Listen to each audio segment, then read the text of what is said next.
Hi guys, this is the Woman Agenda on the Big Debate Special Episode 2, where we are concentrating on women bullying, cyberbullying. We are talking about women being stalked.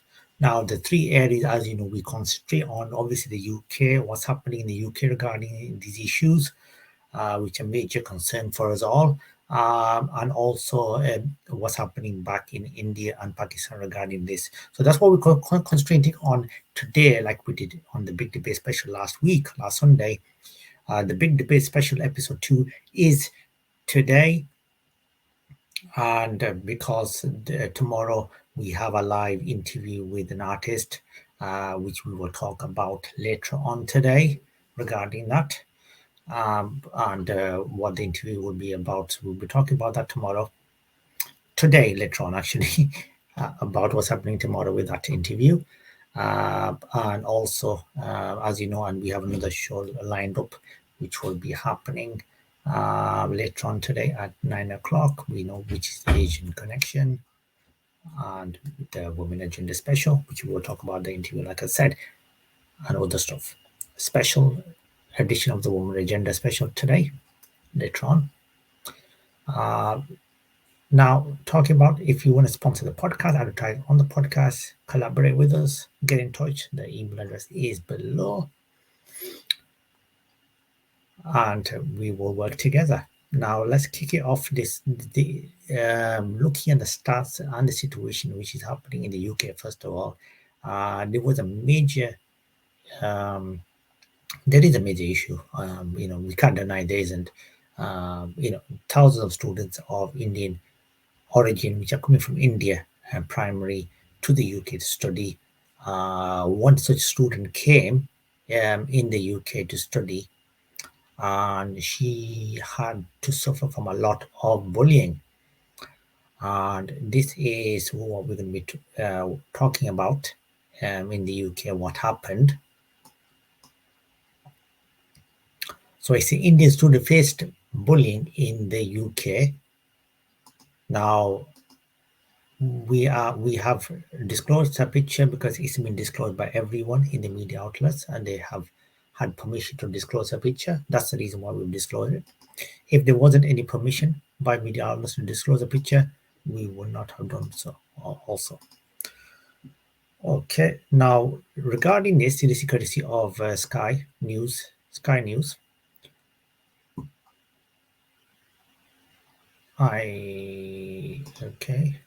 Actually, beg your pardon, it's not Sky News, it's Footlist.in actually. Now, it's UK police and Oxford University open investigation into bullying of an Indian student. And this is this year. The police and Oxford University have commenced investigations after receiving complaints about the bullying of an Indian student, Rashmi Samant, whose case was raised in the Indian Parliament. BJP member Ashwini Vaishnav said last week in the Rajya Sabha that the treatment meted out to the 22-year-old forced to quit as the first Indian female president-elect of the Oxford University Student Union, OUSU, reflected colonial era attitudes. Samant had only been at Oxford, where she's reading at MSc in Energy Systems, 5 months, where she was elected as president, then subjected to online bullying after old Instagram posts of her One Earth, which led to accusations she was racist. She caught the next flight into Udupi in Karnataka, where she ended up hospitalized for 3 days with stress. Whilst she was in India, Doctor Abhijit Sarkar, an Indian origin postdoctoral researcher at Oxford University, put up Instagram posts and photos of her parents indicated they are Hindu, saying she has come to Oxford from Karnataka, which is a bastion of Islamophobic far-right forces. Far-right Desi forces want to reinstate Sanatan Hindu Sattva culture. Oxford students are still not ready for Satani president. British Indian Satish Sharma, managing director of the Global Hindu Federation, has filed a police complaint on someone's behalf, accusing Sarkar of inciting religious hatred and bullying and harassment. The Thames Valley Police confirmed it was investigating an alleged hate incident. Samant has initiated her own complaint with Oxford University, but Sarkar, an Oxford University spokesman, said it was fully committed to create an environment where Hindu students and staff can feel welcome. We have strong policies in place to protect our students and staff against all forms of harassment. An investigation is ongoing, the university said. The Oxford Indian Society, Oxford South Asia Society, and the Oxford University Hindu Society issued a statement saying that some of the insensitive remarks about other minority groups are what promptly called for her resignation. This call did not do anything to do with the fact that she is Indian, Hindu, or a woman, but other students have sprung to her defense, with one saying the episode's marks of liberal virtue signaling somebody is continuing her 1 year master's online from India despite having paid 24,000 in fees. I don't feel safe going back to Oxford. I don't see any concrete action by the university, and the fact that for faculty member has made a statement has emboldened other students who continue to make defamatory statements about me, she said. She's the first child in her family to go to university.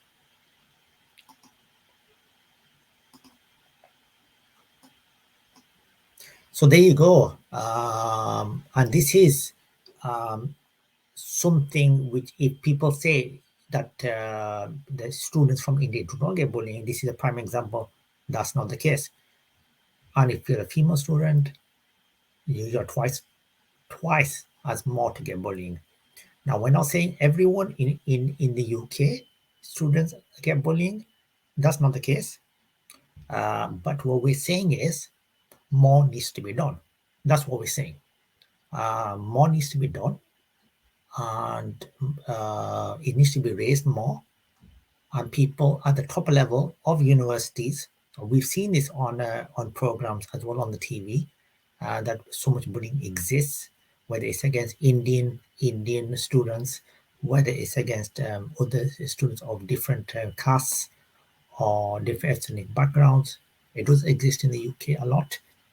So maybe people at the top need to get educated regarding different ethnic minorities, and more needs to be done regarding that, which creates a safe environment for students and especially female students coming to the UK, where they're leaving the families behind, leaving everyone behind, and trying to achieve high success for themselves, making the families proud, and do so much which will make the whole country proud back home.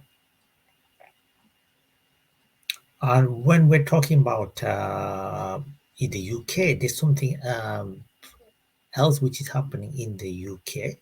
There's some against the UK army is females. Females are women are getting bullied in the UK army. And if you don't take my word for it, here is an article regarding this. So women bullying in the UK army. This is actually courtesy of skynews.com. Sky.com, news.sky.com. Women in British Army are facing bullying, sexual harassment, and assault, study finds. Now, of the 750 women veterans who was included in the study, some 22.5% said they had been sexually harassed, while 5.1% recalled being sexually assaulted. Now, that is a massive figure, as you can imagine. Women in the UK military have suffered emotional bullying, sexual harassment, and physical assault, new research suggests. Those most likely to have suffered bad treatment were most likely to be younger, have held the rank of officer, or had a combat support role. The study published in the BMJ Military Health Journal found of the 750 veterans who were included in the study, some 22.5% said they had been sexually harassed, while 5.1% said they were sexually assaulted. Around 22.7% of the women said they had endured emotional bullying during their time in the armed forces, and 3.3% said they had been physically assaulted. The team of British-based scientists called for military women to be urgently provided with more support. Approximately 16,500 women currently serve in the UK military, and they made up around 11% of the personnel. Women play a crucial role in the UK Army and have been a former part of it for more than 100 years. And since 2018, they have been able to serve in all combat roles alongside their male counterparts.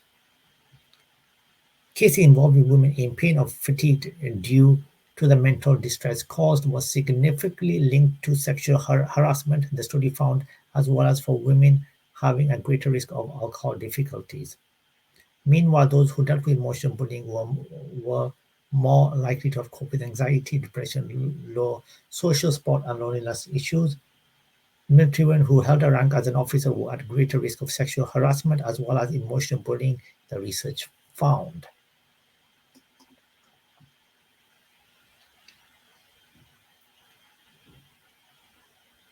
Now let's talk about. We will come back to the army stuff. Let's just talk about the situation regarding bullying in India. Cyberbullying rises in India. So let's just talk about cyberbullying in India at the moment. What's the situation? So cyberbullying has risen in India. This is courtesy of scroll.in article by Riha Maheshwari. So this article is not that old, and it says only around 9.2% of 630 adolescents surveyed in the Delhi to National Capital Region had experienced cyberbullying, and half of them had not reported to teachers regarding all the social media companies concerned. A recent study by Child Rights and U non-governmental organization found. Now, vulnerability rose with internet use. 22.4% of respondents aged 13 to 18 who use the internet for longer than 3 hours a day were vulnerable to online bullying, while up to 28% of respondents who use the internet for more than 4 hours a day faced cyberbullying, concluded the study. So, cyberbullying is defined as harassment through digital devices such as computers, laptops, smartphones, and tablets, and on gaming platforms. Cases of cyberstalking or bullying of women or children increased by 36% from 542 in 2017 to 713 in 2018. Data released recently by the National Crime Records Bureau showed, meanwhile, the conviction rate for cyberstalking or bullying of women and children fell 15 percentage points to 25% in 2018 from 40% in 2017. However, during the same period, the dependency percentage saw an increase of 1 percentage points to 96%, the data shows. Yet the reported cases of threatening or blackmail fell 28.3% from 311 to 223 during the same period, which experts say is largely due to on de-reporting.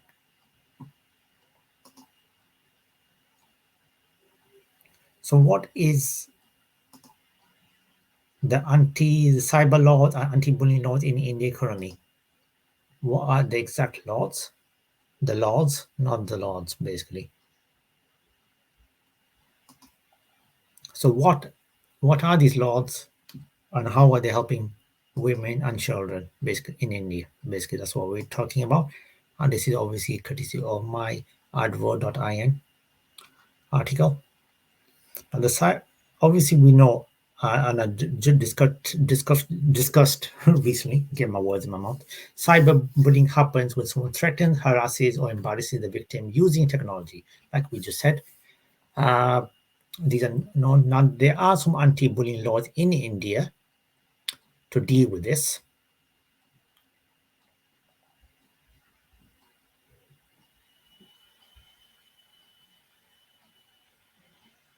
Now, places of occurrence of cyberbullying usually happen on social media: Facebook, Instagram, Snapchat, Twitter, SMS, text message from the cellular network. It could be WhatsApp, Facebook Messenger, iMessage, or email. Now, cyberbullying can be done in different forms over the various online platforms. Some of the cyberbullying examples are given below. These could be humiliating, embarrassing content posted online by the victim of online bullying, hacking of an account, posting vulgar messages, threatening the victim to commit an act of violence, stalking, child pornography, threats of child pornography.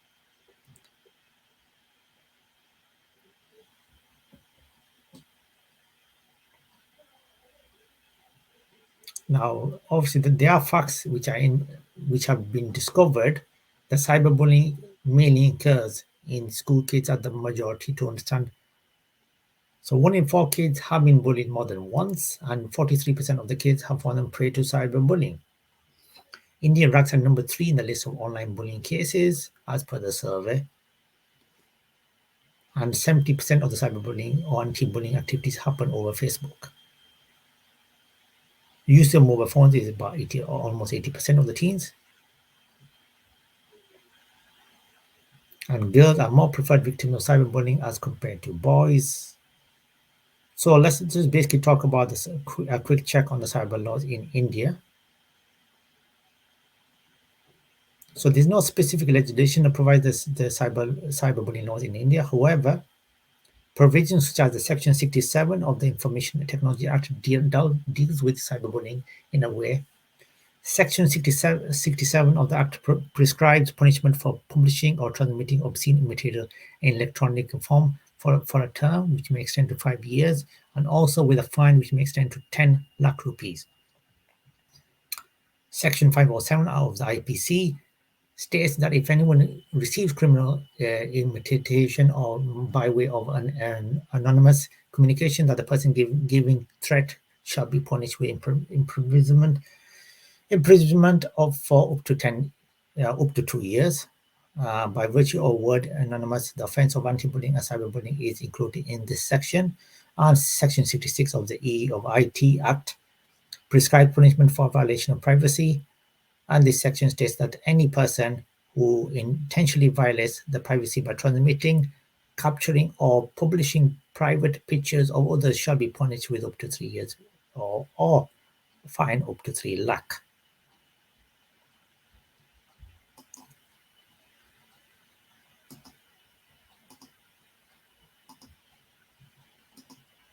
And let's just have a check also of what's happening in Pakistan regarding bullying is concerned in Pakistan. So online abuse silencing women in Pakistan. And how is it silencing? Let's have a check. So this is obviously courtesy of Geo.tv, which is a channel. If you've seen it it comes on Sky. Now, what they've said is the on social media is online abuse silencing women in Pakistan. So that's what the question is. So, despite the UN and digital rights groups terming online violence as a serious issue, Pakistani women feel their complaints are not dealt with seriously. One woman reports, I would have nightmares. Now, this Hina is recalling, I fear that he would show up at my door any day, hurt me. He thought he owned me. That's what she said. Hina's finance seemed like the right choice. He was supportive of ambitions and independence, but soon the verbal abuse began. She quickly called off the engagement to put an end to the bullying. Later did she know that the worst was just begun. The blackmailing continued, but this time on a new platform, the internet. Her ex created multiple email addresses to inundate her with messages. He also created a fake Facebook profile with her name, uploaded a profile picture of the two of them, and began adding her friends. And this online harassment continued for over a year. I was disturbed and needed therapy to get through it all, she said. So women more than men are subject to online rape threats, harassment, cyberbullying. So this is according to Amnesty International.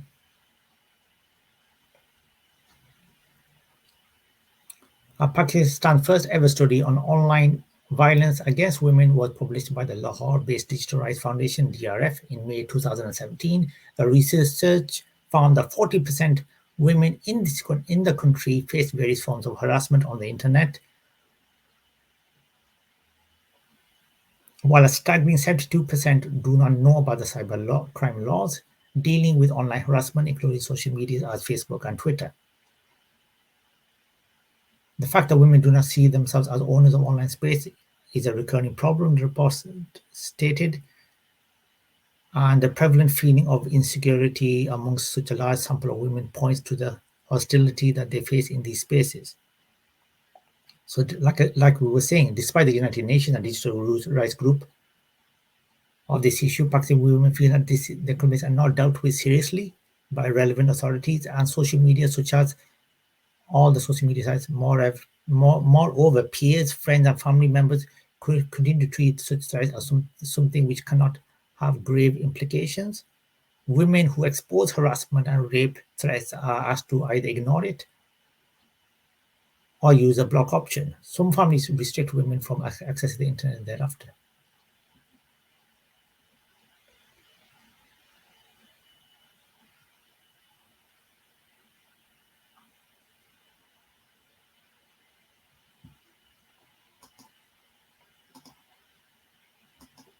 So there you have it. This is a situation of bullying, cyberbullying, stalking, which is happening in the UK, India, Pakistan at the moment. The situation. We will be coming back to this situation later on in the new year on the big debate special, and with also we'll be trying to bring on guests on board regarding this issue as well, experts on board regarding this issue, or people who've suffered from these to come on board. So one or the other, we will be trying to do that as well. Please like the video. If you like the video, please like it. Subscribe to the channel if you haven't, and we do appreciate your support and your comments, which have been happening all this week and last week. Thank you very much. We will have the woman agenda special later on today, where we will talk about our guest, which we will be interviewing, who she is. That will be later on, and a little bit about other stuff as well on the woman agenda special edition, weekend edition. And obviously, like I said, the Asian Connection is happening at 9 o'clock, where we talk about all Asian music. So until later on today, take care of yourselves, whatever you're doing. Have a fantastic time, and I will see you guys later. This is Raju from the Woman Agenda channel.